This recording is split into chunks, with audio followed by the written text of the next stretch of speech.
Cliché numéro 10. Alors, la première étape, c'est d'examiner la plèvre à la recherche d'un syndrome pleural. Alors, qu'est-ce qu'on commence? On commence par le PNO, qui est le pneumothorax. Le pneumothorax indique l'existence de l'air au niveau de la plèvre. L'air se manifeste par une hyperclarté, donc en bande.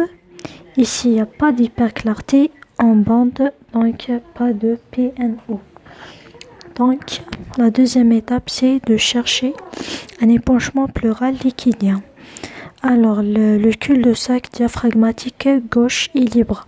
Par contre, le cul-de-sac diaphragmatique droit, il est comblé. Donc, on a un comblement de cul-de-sac, de deux cul-de-sac. Non seulement le cul-de-sac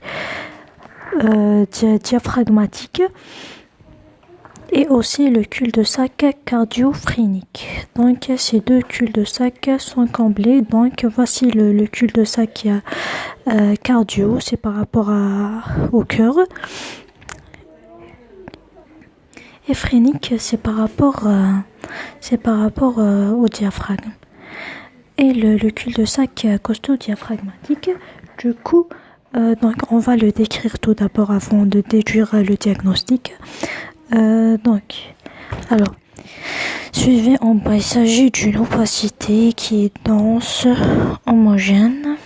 La forme, alors quand vous voyez ici,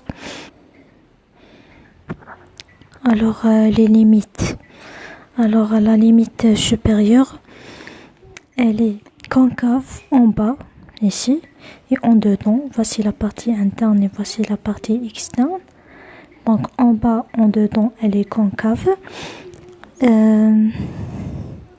Alors se prolongeant par une opacité en bande qui diminue progressivement d'épaisseur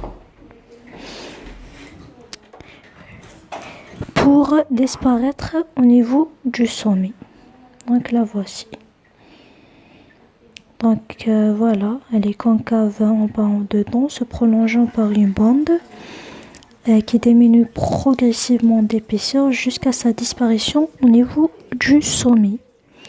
Et aussi on note par ailleurs une deuxième opacité peu dense dans le tiers inférieur du poumon droit correspondant à un voile pleural.